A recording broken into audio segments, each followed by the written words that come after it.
Nessas circunstâncias fiquei só, sentindo o rico aroma dos bolos e contemplando os brilhantes utensílios da cozinha, o relógio enfeitado com azevinho, as taças de prata arrumadas numa bandeja e já prontas para a ceia, e acima de tudo admirando a impecável limpeza do chão, meu cuidado especial.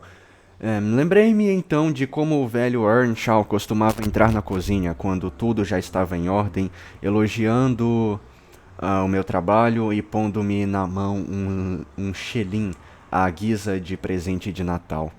Isso me fez recordar o seu carinho por Heathcliff e o seu temor de que ele não fosse bem tratado após a sua morte, o que por sua vez me fez pensar na atual situação do pobre rapaz, tirando-me a vontade de cantar e dando-me a de chorar.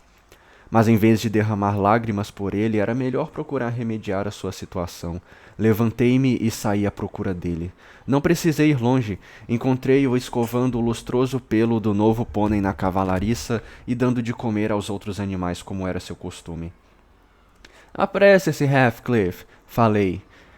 Está tão agradável lá na cozinha,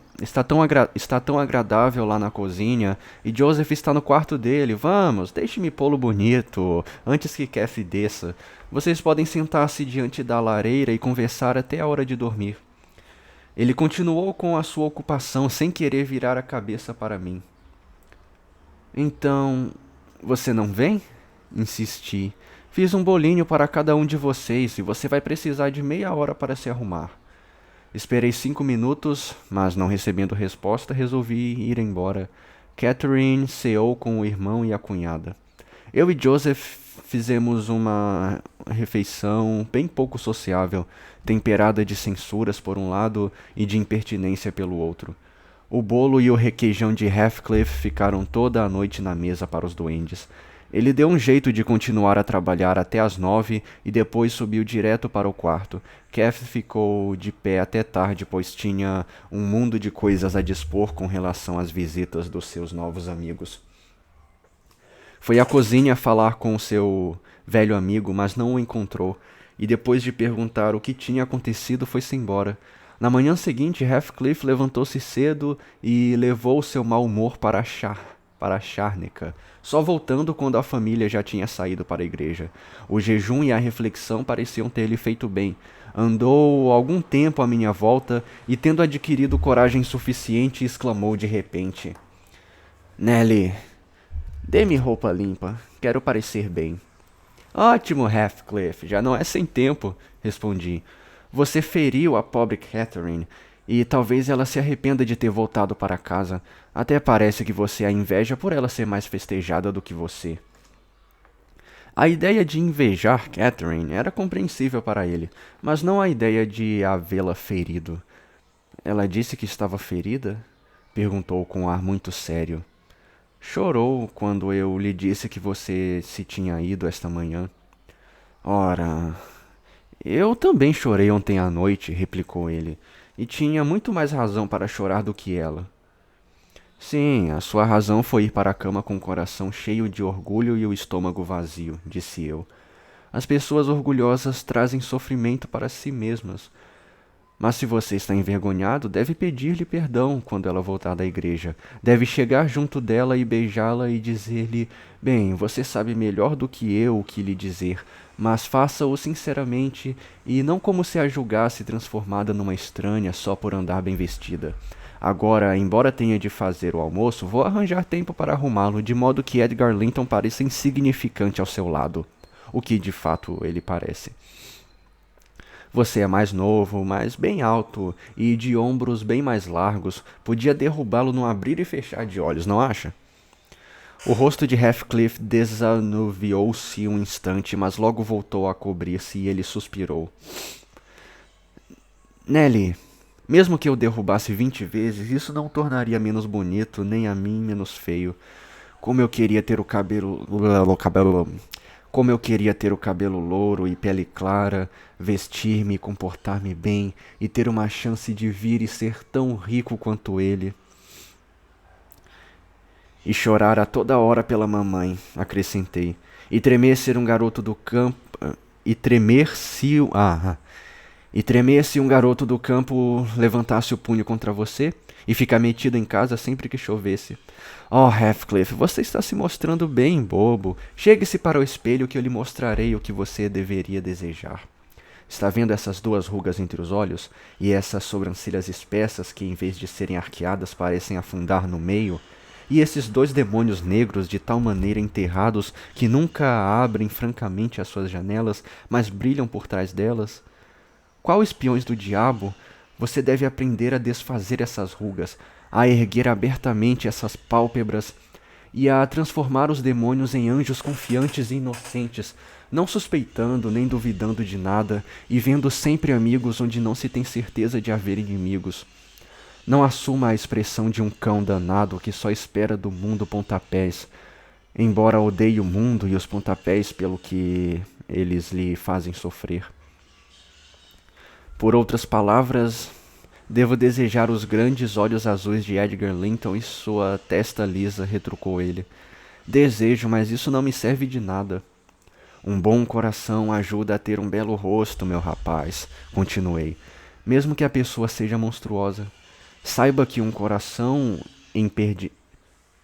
empedernido é capaz de tornar a pessoa mais bonita num verdadeiro monstro. Agora que você terminou de se lavar, de se pentear e de fazer cara feia, diga-me se não se acha bem bonito. Eu acho. Você parece um príncipe disfarçado. Quem sabe se seu pai não foi imperador da China ou sua mãe uma rainha indiana, cada qual capaz de comprar com a renda de apenas uma semana o Morro dos Ventos Uivantes e a Granja Thrushcross. Quem sabe se você não foi raptado por marinheiros perversos e trazido para a Inglaterra? Se eu fosse você, alimentaria a ideia de um nascimento nobre, e esse pensamento me daria coragem e dignidade para suportar a opressão de um pequeno fazendeiro. À medida que eu falava, Heathcliff ia aos poucos perdendo o ar ofendido e ficando bem agradável de se ver. De repente, porém, a nossa conversa foi interrompida por um barulho de rodas entrando no pátio. Ele correu à janela e eu para a porta a tempo de ver os dois jovens Linton descer da carruagem familiar, abafados em capotes e peles, enquanto os Earnshaw desmontavam dos seus cavalos, pois no inverno costumavam cavalgar até a igreja. Catherine pegou em cada um dos garotos pela mão, levou-os para casa e fê-los sentar-se diante do fogo, o que fez voltar a cor aos seus rostos brancos. Disse a Heathcliff que se apressasse a mostrar-se simpático, ao que ele obedeceu prontamente, mas quis a má sorte que, ao mesmo tempo em que ele abriu a porta da cozinha para a sala, Hindley abrisse a outra. Irritado por vê-lo limpo e sorridente, ou talvez desejoso de manter a promessa que fizera a Sra. Linton, o fato é que Hindley o empurrou de volta para a cozinha, ordenando a Joseph que não o deixasse entrar na sala e o mandasse para o sótão até acabarem de almoçar, pois ele meteria os dedos nos doces e roubaria as frutas se o deixasse na cozinha um único minuto. Não, meu senhor, ousei responder. Ele não toca em nada, embora eu ache que deva provar de tudo, como todos nós. Ele vai provar é a força da minha mão, se o pego aqui embaixo antes de cair a noite, gritou Hindley. Fora daqui, seu vagabundo! O quê? Você está tentando bancar o elegante, hein? Espere só que eu lhe puxe o cabelo e veja se ele não fica mais comprido. Já está comprido demais, comentou o jovem Linton, espiando da porta. Não sei como não lhe faz doer a cabeça. Parece uma crina de cavalo caindo-lhe sobre os olhos. Fez esse comentário sem qualquer intenção de insultar, mas o temperamento violento de Heathcliff não estava preparado para suportar qualquer impertinência daquele a quem ele parecia já então odiar como a um rival. Pegou uma terrina cheia de molho de maçã quente, a primeira coisa que encontrou, e despejou-a no rosto e no pescoço de Edgar, que imediatamente se pôs a gritar, fazendo com que Isabella e Catherine acorressem. O Sr. Earnshaw agarrou no culpado e levou para seu quarto, onde sem dúvida lhe aplicou um drástico remédio para lhe acalmar os nervos, pois voltou vermelho e ofegante. Peguei no pano dos pratos e esfreguei o nariz e a boca de Edgar, dizendo-lhe que era bem feito, por se ter metido onde não era chamado. A irmã começou a chorar que queria ir para casa e Cathy ficou atônita, o rosto afogueado. Você não devia ter falado aquilo para ele, disse ela a Edgar. Ele estava irritado e agora você estragou tudo. Ele vai levar uma surra e eu não posso suportar isso. Não vou poder almoçar. Por que foi que você lhe disse aquilo, Edgar? Eu não falei com ele, soluçou o garoto, escapando das minhas mãos e acabando de se limpar com o seu lenço de cambraia. Prometi à mamãe que não falaria uma palavra com ele e não falei. Ora, não chore, disse Catherine com desprezo. Você não vai morrer. Não piore ainda mais a situação. Meu irmão vem vindo, pare de chorar. E você também, Isabela. Será que alguém a machucou? Vamos, crianças, para a mesa, exclamou Hindley entrando na sala. Aquele bruto esquentou-me o sangue. Da próxima vez, Edgar, faça você mesmo justiça a Mookie. Faça você mesmo justiça a Mookie. Vai ver como lhe abre o apetite. Os dois visitantes voltaram a sorrir à vista da esplêndida mesa. Estavam famintos após a viagem, e como nada de mal lhes acontecera, não tardaram a se reanimar. O Sr. Earnshaw serviu grandes pratadas e sua esposa iniciou uma conversa animada. Eu estava atrás da cadeira dela e fiquei triste de ver Catherine, olhos secos e ar indiferente, começar a cortar uma asa de ganso. Que menina insensível, pensei. Com que facilidade se esquece do sofrimento do velho amigo. Nunca imaginei que fosse tão egoísta. Levou uma garfada à boca, mas voltou a pousá-la no prato. Suas faces ruborizaram-se e as lágrimas escorreram por elas. Deixou cair o garfo no chão e abaixou-se para apanhá-lo, escondendo-se atrás da toalha para ocultar a sua emoção. Não mais a chamei insensível. Percebi que ela sofria muito e ansiava por uma oportunidade de sair da sala ou de ir visitar a Heathcliff, que fora trancado numa mansarda pelo patrão, conforme descobri ao tentar levar-lhe um prato de comida. À noite houve um baile. Cathy suplicou que libertassem o amigo, pois Isabella Linton não tinha par, mas as suas súplicas foram em vão e encarregaram-se de suprir a deficiência. Toda a tristeza se dissipou e a alegria aumentou com a chegada da banda de Gimmerton, composta de 15 instrumentos.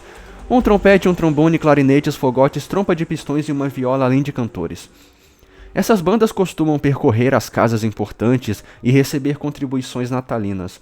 E foi para nós um prazer ouvi-la. Depois de entoadas as habituais canções de Natal, pedimos-lhes que interpretassem canções populares.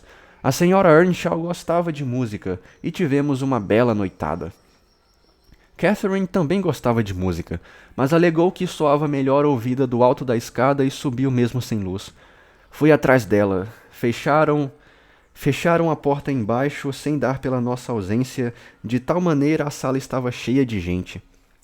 Ela não parou no alto da escada, continuou a subir até a mansarda em que Heathcliff estava preso e chamou-o. Por algum tempo, ele se recusou teimosamente a responder, mas ela insistiu e finalmente conseguiu persuadi-lo a conversar através das tábuas. Deixei os pobrezinhos à vontade, até me parecer que as canções estavam chegando ao fim e que os músicos iam querer cear. Subi então a escada para preveni-la. Em vez de encontrá-la do lado de fora, ouvi a voz de lá de dentro. Peraí. Deixei os pobrezinhos à vontade, até me parecer que as canções estavam chegando ao fim e que os músicos iam querer cear. Subi então a escada para preveni-la. Em vez de encontrá-la do lado de fora, ouvi a voz dela lá dentro. O diabinho passara pelo telhado através da clarabóia de uma mansarda para a clarabóia vizinha, e foi-me muito difícil convencê-la a sair. Quando finalmente ela saiu, Heathcliff veio com ela e Cathy teimou para que eu o levasse para a cozinha, já que Joseph fora para a casa de um vizinho a fim de não ouvir os nossos salmos demoníacos, conforme os chamava. Respondi que não pretendia em absoluto desobedecer às ordens recebidas, mas como o prisioneiro nada tivesse comido desde o almoço do dia anterior, fingiria ignorar essa proibição do Sr. Hindley.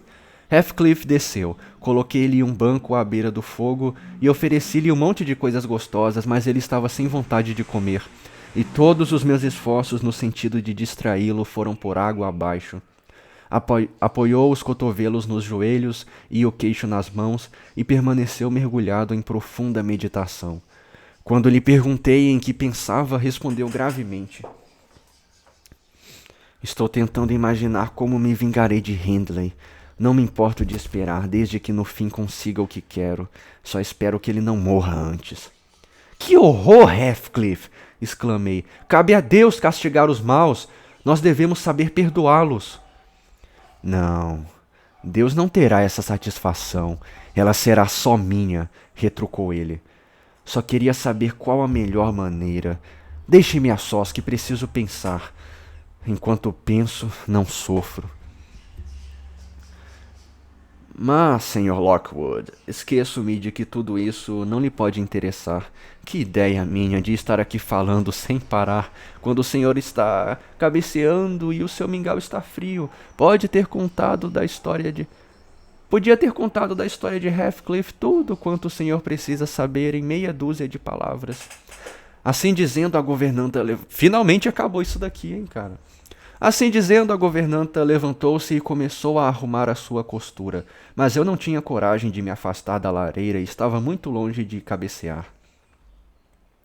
Fique mais um pouco, senhora Jean, pedi. Mas meia hora? Fez muito bem em contar a história com detalhes, assim mesmo é que eu gosto. Peço-lhe que continue. Interessam-me todas as pessoas que a senhora mencionou. Mas o relógio já vai bater 11 horas. Não faz mal. Não estou acostumado a me deitar cedo. A uma ou às duas é o suficiente para quem só se levanta às 10 da manhã. O senhor não deveria acordar tão tarde. O melhor da manhã já se foi antes das 10 horas. Quem até às 10 ainda não fez nada corre o risco de não ter tempo para fazer o que precisa. Não obstante, senhora Jean, fique mais um pouco. Amanhã só devo sair da cama lá pela tarde. Estou prognosticando uma gripe, pelo menos. Espero que não, retrucou a boa mulher. Bem, vou pular uns 3 anos. Durante esse espaço de tempo, a senhora Earnshaw... Não vai pular nada. Sabe como é? Quando a gente está sentado, sozinho, vendo uma gata lamber o seu filhote e presta tal atenção à operação que se a gata esquecer de lamber uma orelha é o bastante para se ficar furioso, como é que a senhora classificaria essa atitude? Diria que era uma atitude muito preguiçosa. Ao contrário, uma atitude extremamente ativa, em que a mente segue algo com todo o interesse, pois é a minha neste momento. Por isso lhe peço que continue como até aqui. Vejo que a gente destas regiões adquire sobre a gente das cidades a mesma vantagem que a aranha de uma masmorra tem sobre a aranha de uma cabana. E contudo, a maior atração não se deve inteiramente à situação do espectador. A gente aqui leva uma vida de maior autenticidade, mais concentrada em si mesma e menos superficial, menos frívola. Parece-me quase possível amar a vida aqui, e eu descria totalmente de que algum amor pudesse resistir a um ano. Uma das situações faz lembrar o colocar-se... Peraí. Uma das situações faz lembrar o colocar-se um homem faminto diante de um único prato, no qual ele pode concentrar todo o seu apetite e fazer-lhe justiça, ao passo que a outra é como apresentar-lhe uma mesa posta por mestres de culinária francesa. Talvez ele possa regular-se, mas cada prato é um mero átomo para a sua vista e a sua memória. Não, mas não somos iguais às pessoas dos outros lugares. O senhor vai ver, observou a senhora Jean, algo espantada com as minhas palavras. Perdoe, respondi. Mas até a senhora é uma ótima prova contra essa afirmação, executando alguns provincianismos que quase não se notam. A senhora não tem o modo de falar, nem as maneiras que em geral se consideram como peculiares à classe. Tenho a certeza de que pensa muito mais do que a maioria dos criados comuns, e cultivou as suas faculdades de reflexão justamente por não ter ocasião de desperdiçar a vida com ninharias. Ela riu. Sem dúvida me considero uma pessoa estável e sensata, disse, mas não exatamente por viver entre montanhas e ver apenas um conjunto de rostos e uma série de atos de ano a ano. É que sempre vivi na mais estrita disciplina e isso me ensinou a encarar as coisas com sensatez. Além do que, tenho lido mais do que o senhor pode imaginar, Sr. Lockwood. Não há um livro nesta biblioteca que eu não tenha lido e do qual não tenha tirado algo, a não ser que seja em grego, latim ou francês. Mas até esses aí eu sei distinguir. É o máximo que se pode esperar da filha de um homem pobre. Mas se quer que eu continue contando a minha história com todos os detalhes, muito bem. Em vez de pular 3 anos, passarei apenas para o verão seguinte, o verão de 1778, ou seja, há cerca de 23 anos atrás. Capítulo 8.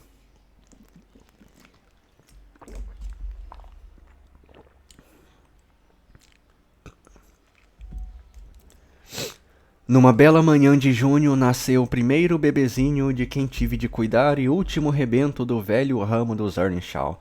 Estávamos juntando o feno num campo distante quando a garota que geralmente nos trazia o desjejum chegou 1 hora mais cedo, correndo pelos prados e chamando por mim. Um bebê e tanto! Ofegou ela. A mais bela criança que eu já vi, mas o médico diz que a patroa está muito mal, que há muitos meses que ela está com a tísica. Ouviu falar com o Sr. Hindley, disse-lhe que não há mais nada a fazer e que ela vai morrer antes de chegar o inverno. Vai já para casa, Nelly. Você é que vai ter de alimentá-lo, de lhe dar leite com açúcar e tomar conta dele dia e noite. Quem me dera estar no seu lugar, porque ele seria todo meu quando a patroa se for. Mas ela está mesmo assim tão doente? Perguntei, largando o ancinho e amarrando a minha touca. Acho que sim, mas não parece, replicou a moça, e fala como se esperasse viver até ele ser homem. Está louca de alegria, ele é tão bonito. Se eu fosse ela, tenho a certeza de que não morreria. Ficaria melhor só de olhar para o bebê, apesar do que o médico diz. Fiquei furiosa com ele. A senhora Archer levou o anjinho para o patrão vê-lo na sala, e o rosto dele estava se abrindo num sorriso quando o pássaro de mau agouro disse: Earnshaw, é uma sorte que sua esposa tenha podido lhe dar este filho. Quando ela chegou, fiquei convencido de que não ia durar muito, e agora devo preveni-lo de que o inverno provavelmente dará cabo dela. Não se aflija demasiado, nada se pode fazer. Além do mais, você deveria ter tido o cuidado de não escolher uma mulher tão fraquinha. E que foi que o patrão respondeu? Perguntei. Acho que praguejou, mas não prestei atenção, só queria ver o bebê. E começou a descrevê-lo, entusiasmada. Corri para casa, ansiosa por vê-lo, mas estava muito triste por Hindley. No seu coração só havia lugar para 2 ídolos, a mulher e ele próprio. Adorava a mulher e eu não podia imaginar como ele iria suportar a perda. Quando cheguei ao Morro dos Ventos Uivantes, lá estava ele à porta. Ao entrar, perguntei-lhe: Que tal, menino? Daqui a pouco vai correr por aí, Nell, respondeu com um sorriso. E a patroa? Atrevi-me a perguntar. O médico diz que... Para o diabo com o médico! Interrompeu ele, corando. Frances está muito bem. Daqui a 1 semana vai estar perfeitamente. Você vai subir? Diga-lhe que eu subirei se ela prometer não falar. Saí do quarto porque ela não queria ficar calada. Diga-lhe que o Dr. Kenneth mandou dizer que ela tem de repousar. Dei o recado à Sra. Earnshaw. Ela parecia felicíssima e respondeu alegremente. Eu mal falei, Ellen, e ele saiu 2 vezes do quarto chorando. Bem, diga-lhe que eu prometo não falar, mas isso não me impede de rir dele. Pobrezinha, até a semana da sua morte, o seu alegre coração nunca a traiu e o marido persistiu, obstinadamente, ou melhor, furiosamente, em afirmar que a saúde dela melhorava de dia para dia.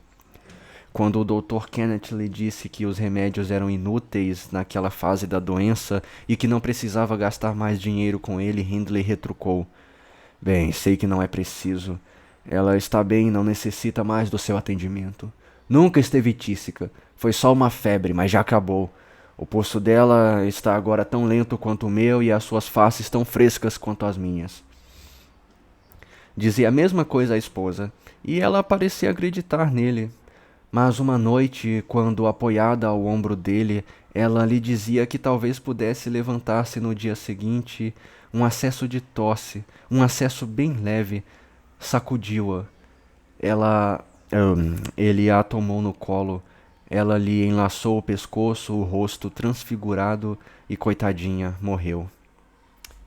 As mortes estão chegando. Morre muita gente nesse livro, velho. Então, Cada morte é uma comemoração, porque tá progredindo.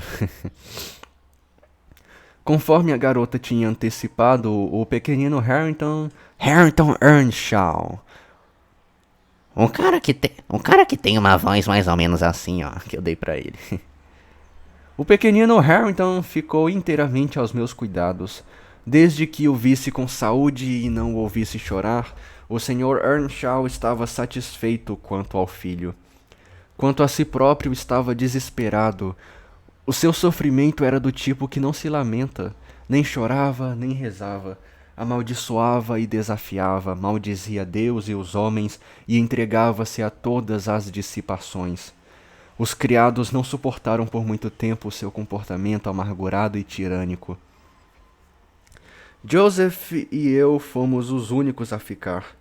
Eu, porque não tinha coragem de deixar o bebê, e além do mais, fora criada com Hindley e sabia perdoar a sua conduta. Joseph, porque.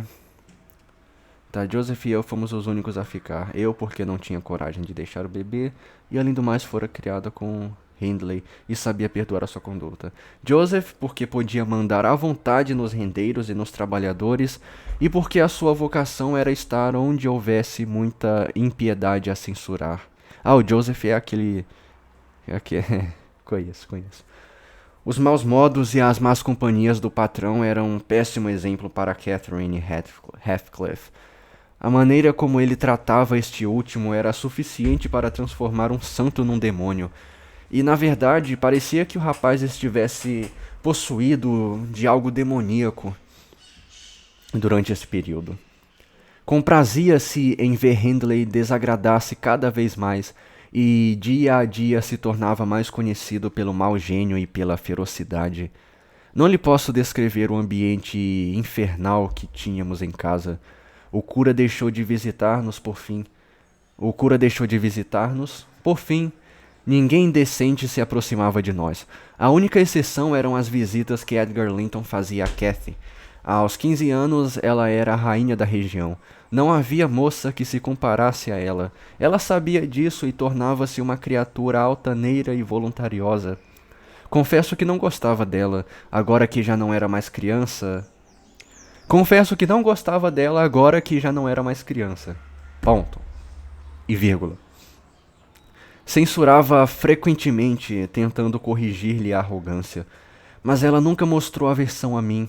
Era maravilhosamente fiel às velhas amizades. Até mesmo Heathcliff conseguia manter o mesmo lugar no seu coração, e o jovem Linton, com toda a sua superioridade, achava difícil de rivalizar com ele. Edgar Linton era o meu falecido patrão. Aí está o retrato dele sobre a lareira. Antigamente os retratos dele e da esposa estavam pendurados lado a lado, mas o dela foi removido, o que é uma pena, pois o senhor poderia fazer uma ideia de como ela era. Que tal acha? A senhora Jean ergueu a vela e distinguiu um rosto de feições suaves, muito parecido ao da jovem que vira na casa do morro, mas mais pensativo e de expressão mais agradável. Era um belo homem. O cabelo longo e louro encaracolava-se ligeiramente nas têmporas, os olhos eram grandes e sérios, a silhueta quase demasiado graciosa. Não me surpreendi de que Catherine Earnshaw tivesse esquecido o seu primeiro amigo ao conhecer aquele rapaz. O que me surpreendia e muito era que ele, com o espírito correspondente à sua esposa, pudesse ter gostado de Catherine Earnshaw tal como eu a imaginava. Bonito retrato, comentei com a governanta. É fiel? Muito, respondeu ela. Só que ele parecia melhor quando estava animado. A expressão do quadro é a que ele tinha geralmente. Faltava-lhe o que se chama espírito. Catherine conservara a amizade com os Linton, desde que passara em casa deles aquelas 5 semanas, e como não lhe interessava mostrar o seu lado selvagem em presença deles e tinha juízo suficiente para se envergonhar de ser malcriada diante de uma tão invariável cortesia, foi-se impondo aos velhos pela sua engenhosa cordialidade, ao mesmo tempo que conquistava a admiração de Isabela e o coração do irmão. Conquistas que desde o princípio a lisonjeavam, pois era cheia de ambição, e elas a levaram a adotar uma dupla personalidade sem que exatamente pretendesse enganar ninguém. Na casa em que eu via Heathcliff ser chamado de um jovem vulgar e rufião e pior do que uma besta, tinha o cuidado de não parecer com ele, mas de volta ao lar mostrava-se pouco inclinada a afetar uma polidez que só iria provocar risos, bem como a controlar a sua natural insubordinação sem que isso lhe trouxesse créditos ou elogios. Edgar raramente reunia coragem para ir abertamente ao Morro dos Ventos Uivantes. Tinha pavor da reputação de Earnshaw e temia encontrar-se com ele. Não obstante, era sempre recebido com os nossos melhores esforços de cordialidade. Mesmo o patrão evitava ofendê-lo, sabendo por que ele vinha. Se não conseguia ser gentil, pelo menos não se intrometia. Mas eu acho que as visitas de Edgar não agradavam a Catherine. Ela não era diplomática, não sabia coquetear, e era evidente que não gostava de que seus dois amigos se encontrassem, porque quando Heathcliff expressava desprezo por Linton na sua própria presença, ela não podia concordar como fazia na ausência dele.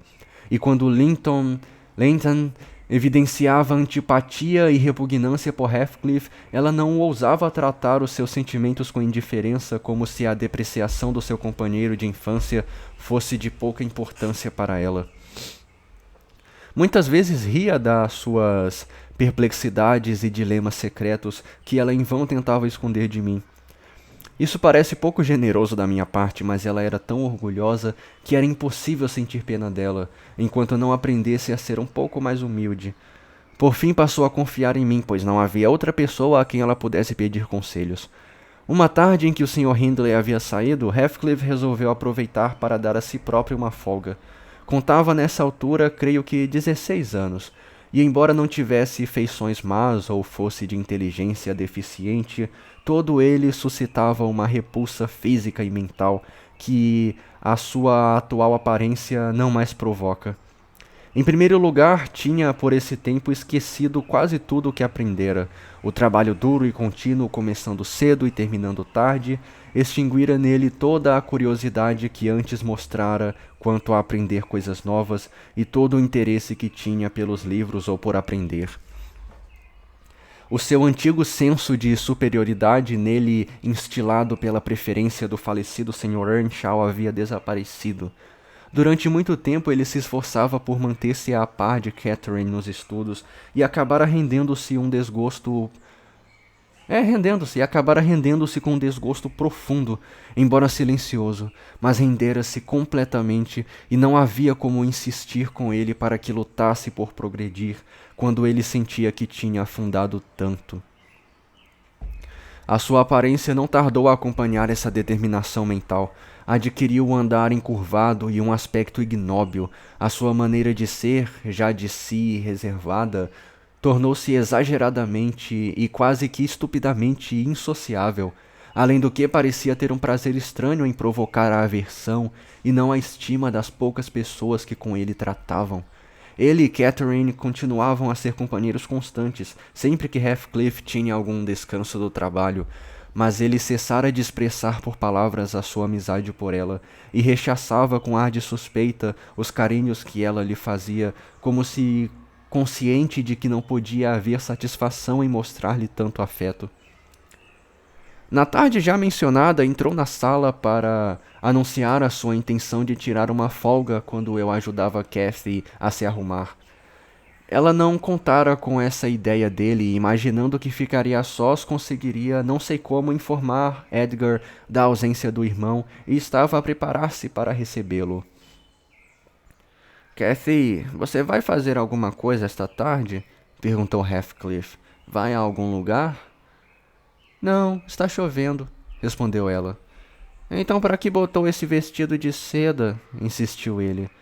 Não está esperando visita, espero. Não, gaguejou ela. Mas você devia estar no campo, Heathcliff. Já se passou 1 hora desde o almoço. Pensei que você já tinha ido. Hindley não costuma livrar-nos da sua maldita presença, observou o rapaz. Vou aproveitar para não trabalhar mais hoje e ficar com você. Oh, mas Joseph vai contar-lhe, disse ela. É melhor você ir. Joseph está carregando lodo no extremo de Penistone Crag e não voltará antes de escurecer. Assim dizendo, aproximou-se da lareira e sentou-se. Catherine pensou um instante, as sobrancelhas franzidas. Achava necessário aplainar as surpresas de uma intrusão. Isabella e Edgar Linton falaram que talvez viessem cá esta tarde, disse ela ao cabo de 1 minuto de silêncio. Como está chovendo, não os espero, mas talvez eles resolvam vir assim mesmo, e se vierem, você corre o risco de ser escorraçado. Diga a Ellen para avisá-los de que você está ocupada, Cathy, insistiu ele. Não me troque pelos idiotas dos seus amigos. Às vezes chego a ter vontade de me queixar de que eles... Mas não. De que eles o quê? Exclamou Catherine, olhando para ele com ar preocupado. Oh, Nelly! Acrescentou com petulância, tirando a cabeça das minhas mãos. Você desmanchou os cachos todos. Chega, deixe-me. De que é que você sente vontade de se queixar, hein, Heathcliff? De nada. Olhe só para a folhinha que está naquela parede, e apontou para uma folhinha perto da janela, dizendo: As cruzes marcam as tardes e as noites que você passou com os Linton, os pontos as que passou comigo. Está vendo? Marquei todos os dias. Sim, uma idiotice, como se eu reparasse nisso, replicou Catherine em tom caprichoso. E para que tudo isso? Para mostrar que eu reparo nisso, respondeu Heathcliff. Quer dizer que eu devia ficar sempre com você? Perguntou ela, cada vez mais irritada. Que vantagem eu teria? De que é que você fala? Até parece que você é idiota, um bebê, pelo que fala comigo. Você nunca me disse que eu falava pouco ou que a minha companhia não lhe agradava, Cathy, exclamou Heathcliff, agitado. Não é companhia nenhuma de uma pessoa que nada sabe e nada diz, murmurou ela. Heathcliff levantou-se, mas não teve tempo de retrucar, pois as patas de um cavalo, asas de galinha, olho chacoalhando e olho começando, ressoaram no pátio, e após ter batido de leve na porta, o jovem Linton entrou, o rosto resplandecente de satisfação pelo chamado inesperado. Que recebera! Que circunflexo! Sem dúvida, Catherine reparou na diferença entre os dois amigos, um entrando e o outro saindo. O contraste lembrava o que existe entre uma região anda de minas de carvão e um belo e fértil vale, e a voz e a maneira de cumprimentar do recém-chegado contrastavam igualmente com as de Heathcliff. Tinha um modo de talar suave e agradável e pronunciava as palavras como o senhor faz, ou seja, mais suavemente do que é costume aqui. Não cheguei cedo demais, cheguei? Perguntou ele, lançando-me um olhar. Eu começara a limpar e a arrumar umas gavetas do apartador. Não, respondeu Catherine. O que é que você está fazendo aí, Nelly? O meu trabalho, senhorita, repliquei.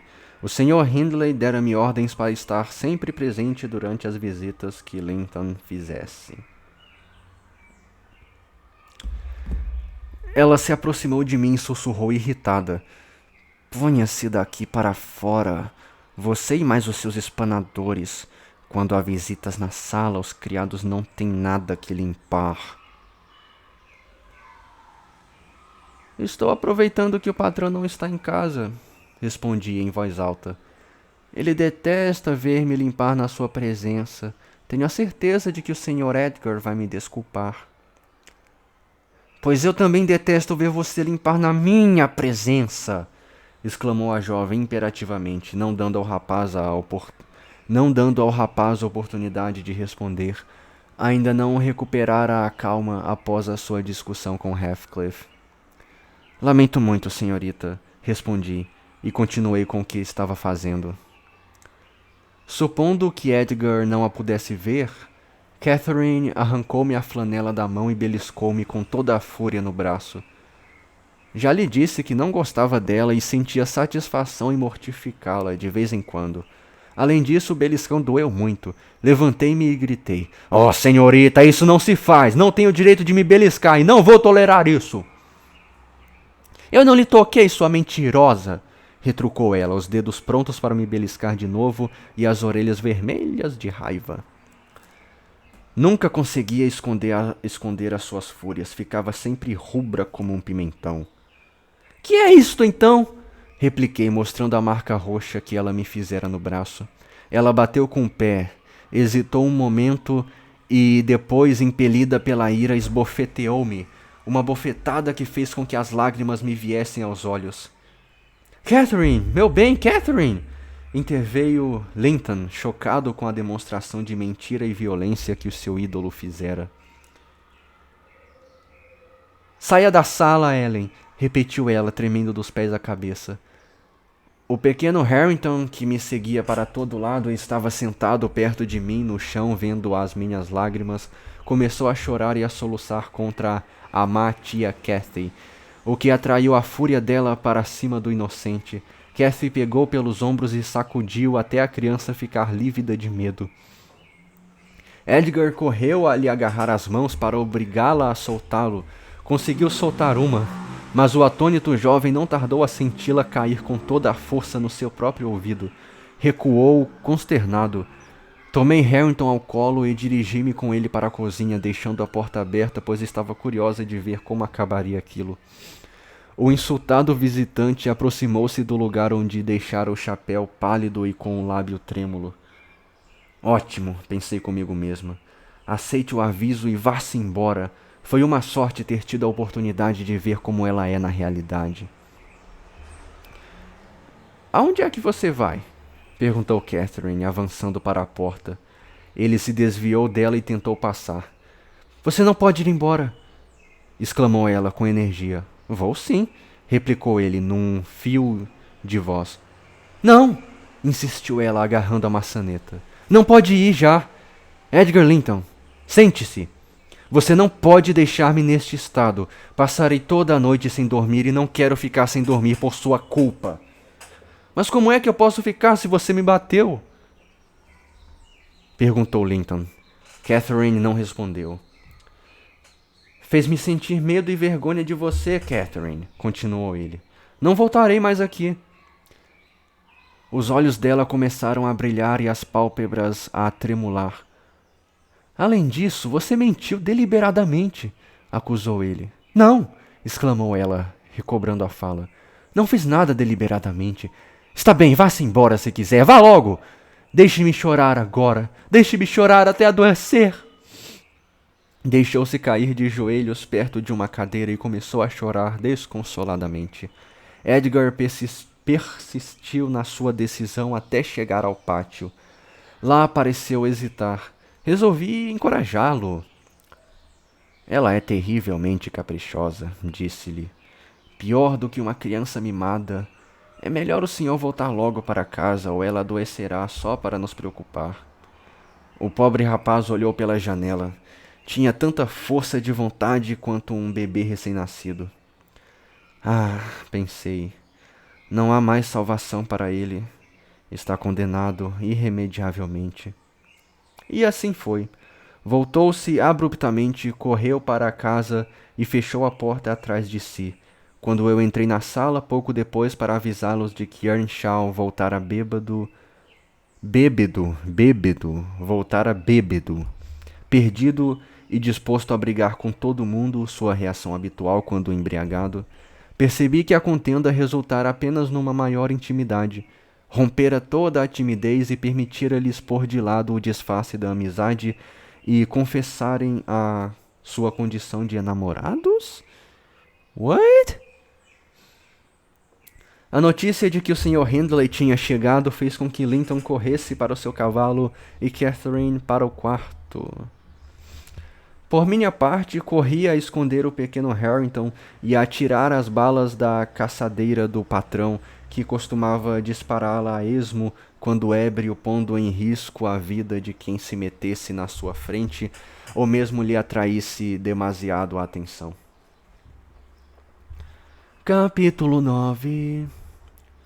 Ele entrou vociferando pragas horríveis e surpreendeu-me bem na hora em que eu estava procurando esconder o filho no armário da cozinha. Harrington tinha verdadeiro terror, tanto dos carinhos animalescos do pai, quanto da sua fúria de louco. Os primeiros faziam-no correr o risco de ser amassado e estrangulado com abraços, e a segunda de ser lançado no fogo ou jogado contra a parede, de modo que o pobrezinho ficava quietinho onde quer que eu o colocasse. Muito bem, até que enfim o descobri, gritou Hindley, puxando-me pela nuca como a um cão. Com os diabos, vocês juraram matar essa criança? Agora eu sei por que nunca o vejo. Mas com a ajuda de Satã farei você engolir a faca da cozinha, Nelly. Não ria. Acabei de jogar o Dr. Kenneth de cabeça no pântano de Black Horse. Matar 2 pessoas é a mesma coisa que matar uma. E eu só descansarei quando matar uma porção de gente. Mas eu não gosto da faca da cozinha, Sr. Hindley, respondi.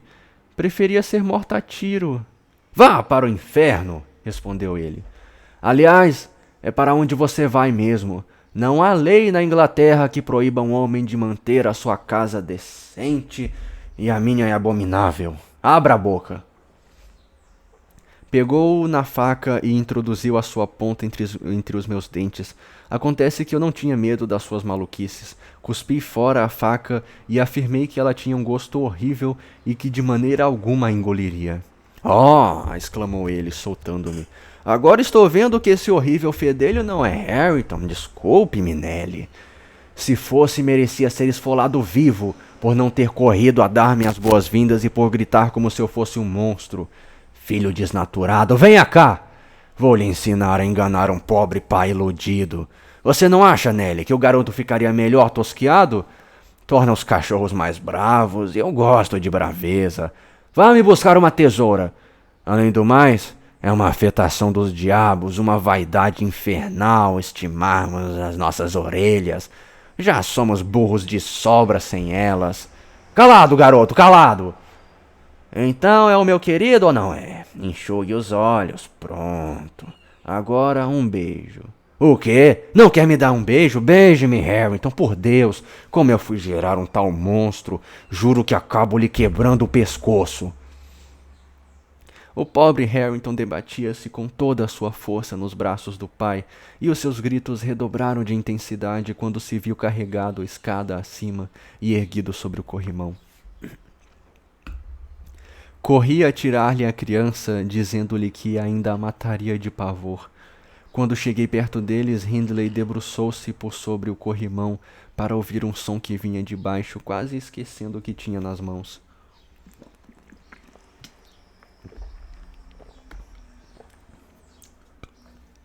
Quem é? Perguntou, ouvindo alguém se aproximar ao pé da escada. Eu também me debrucei a fim de fazer sinal a Heathcliff, cujos passos reconhecera, para que não avançasse. Mas assim que os meus olhos se desviaram de Harrington, o garoto pulou, de repente, soltou-se das mãos do pai e caiu. Eita! Ele era um bebezinho, né? Mal tivemos tempos de gritar horrorizados quando vimos que o garoto estava ileso. Heathcliff chegara ao pé da escada bem na hora e, movido por um impulso natural, amparara-lhe a queda e pusera-o de pé, olhando depois para cima a ver se descobria o autor do acidente. Um avarento que tivesse deixado de comprar um bilhete de loteria por 5 shillings e no dia seguinte verifica-se que perdera o prêmio máximo por não ter comprado, não se teria mostrado tão decepcionado quanto ele ao dar de cara com o Sr. Earnshaw. A sua expressão revelava, mais do que qualquer palavras que ele pudesse ter dito, a maior das frustrações por ter sido um instrumento que impedira a sua vingança. Se estivesse escuro, creio que ele teria tentado remediar o erro esmagando a cabecinha de Harrington contra os degraus. mas nós tínhamos testemunhado a sua salvação, e eu me apressara a aninhar a pobre criança contra o meu peito. Hindley desceu a escada mais calmo e envergonhado. Mas eu não entendi. Ele queria salvar a criança, mas não queria salvar vendo que quem deixou cair foi o pai. Mas que diferença que faz, mano? O filho do cara ainda ia morrer de todo jeito, isso que é o pior. Então que ele deixasse morrer, isso aí não teve lógica, esse negócio. Não teve lógica. E também ele frustrou os planos do pai, né? Porque ele que derrubou e o cara foi lá e salvou. A não ser que ele não fez de propósito também, né? Mas... A culpa foi sua, Ellen, disse. Você devia tê-lo escondido de mim, devia tê-lo tirado de mim. Será que ele está ferido? Ferido? Exclamei furiosa. Se ele não morrer, é capaz de ficar idiota. Se ele não morrer, é capaz de ficar idiota. Ah, é por isso que ele é tão retardado. Foi... Então, né, gente... É capaz de ficar idiota. Oh, não sei como a mãe dele não se levanta da sepultura para ver como o Senhor o trata, pior do que um selvagem. Ele tentou acariciar a criança que, ao se ver no meu colo, parara de soluçar. Contudo, tão logo o pai lhe pôs um dedo em cima, recomeçou a berrar, ainda mais alto do que antes, e a esbravejar como se atacado de convulsões. Não mexa nele, continuei. Não vê que o detesta, que todo mundo o detesta? Bela família o senhor tem, e a que belo estado o senhor chegou. Ainda vai ser pior, Nelly, riu ele, recobrando a dureza. Agora suma com ele. E preste atenção, Heathcliff. Suma também da minha vista. Não vou matá-los esta noite, a não ser que me dê na cabeça até a fogo a casa. Mas isso é só se me der na cabeça. Ao dizer isso, tirou uma garrafa de brandy do aparador e encheu um copo. Não, por favor, pedi. Sr. Hindley, ouça o que eu lhe digo. Tenha piedade desse infeliz menino, já que não liga para si próprio. Qualquer um será melhor para ele do que eu, foi a resposta. Apiede-se da sua alma, gritei, tentando arrancar-lhe o copo da mão. Para quê? Pelo contrário. Terei o máximo prazer em deitá-la a perder a fim de castigar o seu criador, exclamou o blasfemo. A sua danação. Bebeu o brandy e ordenou-nos que nos fôssemos, rematando a sua ordem com uma sequência de horríveis imprecações que não ouso repetir nem recordar. É uma pena que ele não se possa matar de beber, observou Heathcliff, resmungando de volta um rosário. Tá, por que tá quebrado? Resmungando de volta um rosário de pragas assim que a porta se fechou. Está fazendo o possível, mas o seu organismo resiste a tudo. O Dr. Kenneth disse que era capaz de apostar a sua égua em que ele sobreviverá a todo mundo deste lado de Gimmerton e irá para o túmulo carregado de pecados, a não ser que por sorte lhe aconteça algum desastre. Fui para a cozinha e sentei-me a ninar o meu pequenino. Heathcliff, pensei, dirigira-se para o coleiro. Na verdade, tinha apenas atravessado a sala e se deixado cair no banco junto à janela, longe da lareira. Eu estava embalando Harrington e cantando para que ele adormecesse uma canção que começava assim. Era tarde da noite e o bebê chorou e o sapo na lagoa bem que o escutou. Quando Cathy, que ouvira toda a cena, passou a cabeça pela porta e perguntou no murmúrio. Nelly, você está sozinha? Estou sim, respondi. Ela entrou e aproximou-se da lareira. Supondo que fosse dizer algo, levantei a cabeça para olhá-la. A sua expressão era de preocupação e ansiedade. Tinha os lábios semiabertos, como se fosse dizer alguma coisa, mas limitou-se a suspirar. Recomecei a cantar. pois não esquecera ainda o seu recente comportamento. Onde está Heathcliff? Perguntou, interrompendo-me.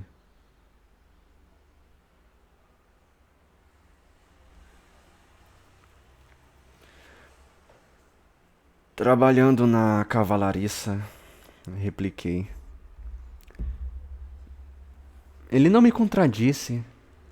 Talvez tivesse adormecido. Seguiu-se outra longa pausa, durante a qual vi uma ou duas lágrimas escorrerem pelas faces de Catherine. Será que está arrependida da sua vergonhosa conduta? Pensei. Isso seria novidade, mas não vou ajudá-la, ela que se arranje. Enganava-me. Ela não se preocupava senão com seus próprios problemas. Oh, meu Deus! Exclamou finalmente. Sinto-me tão infeliz. Que pena, observei. Mas você é mesmo difícil de contentar. Tem tantos amigos e tão poucas preocupações, e nem assim se sente satisfeita. Nelly, será que você é capaz de guardar um segredo? Continuou ela, ajoelhando-se ao meu lado e erguendo para mim os seus belos olhos, que tinham a propriedade de acabar com qualquer ressentimento, mesmo que fosse absolutamente legítimo. É um segredo que vale a pena guardar? Perguntei com voz menos seca. E está me preocupando. Preciso desabafar. Quero saber o que devo fazer. O caso é o seguinte: Edgar Linton pediu-me hoje em casamento e eu lhe dei uma resposta. Agora, antes que eu lhe diga se a resposta foi afirmativa ou negativa, diga-me qual deveria ter sido. Ora, senhorita Catherine, como é que eu posso saber? Retruquei. Para dizer a verdade, depois da cena que fez na presença dele esta tarde, acho que seria acertado recusar-lhe a proposta. Se ele a pediu em casamento depois daquilo, deve ser ou completamente estúpido ou insensato. Se você falar assim, não lhe conto mais nada, replicou ela em tom caprichoso, pondo-se de pé. Respondi que sim, Nelly. Agora, diga depressa se eu errei. Você já lhe respondeu que sim? Então para que discutirmos o assunto? Você já deu a sua palavra, não podemos mais voltar atrás. Mas diga se eu fiz bem, diga! Exclamou ela, já irritada, esfregando as mãos e franzindo a testa. Há muitas coisas a considerar antes de se poder responder essa pergunta, respondi. Antes de mais nada, você ama o Sr. Edgar? Como poderia deixar de amar? Claro que amo, respondeu. Resolvi passá-la então por uma espécie de interrogatório, o que para uma moça de 22 anos não deixava de ser razoável. Por que é que o ama, senhorita Cathy? Ora, porque sim, isso basta. Absolutamente. Você precisa dizer por quê. Bem, porque ele é belo e uma companhia muito agradável. Mal! Exclamei. E porque ele é jovem e alegre. Mal! Outra vez! E porque ele me ama. Isso não interessa. E porque ele vai ser rico e eu serei a mulher mais importante destas bandas e sentirei orgulho em tê-lo por marido. Pior ainda. Agora diga-me, de que maneira você o ama? Como todo mundo. Ah, você parece boba, Nelly. Não sou, não. Responda. Bem, amo o chão que ele pisa e o ar que o rodeia e tudo quanto ele toca e tudo que ele diz. Gosto da figura dele e de todas as suas ações. Gosto dele todo. Pronto. E por quê? Não, você está caçoando de mim, e isso é de muito mau gosto. Para mim não é brincadeira, exclamou a jovem, franzindo o sobrolho e voltando o rosto para o fogo. Não estou caçoando, senhorita Catherine, repliquei. Você ama o Sr. Edgar porque ele é belo, jovem, alegre, rico e a ama. Essa última razão não interessa. Você o amaria mesmo que ele não a amasse, acho eu. Mas não o amaria se ele não possuísse as outras 4 atrações. Não, claro que não. Apenas teria dó dele. ou detestaria se ele fosse feio e pateta. Mas há muitos outros jovens belos e ricos no mundo, até mais belos e mais ricos do que ele. Por que você não haveria de amá-los? Se há, não os conheço. Não conheço ninguém como Edgar. Mas talvez ainda vá conhecer. E ele não será sempre belo, nem jovem, nem talvez rico.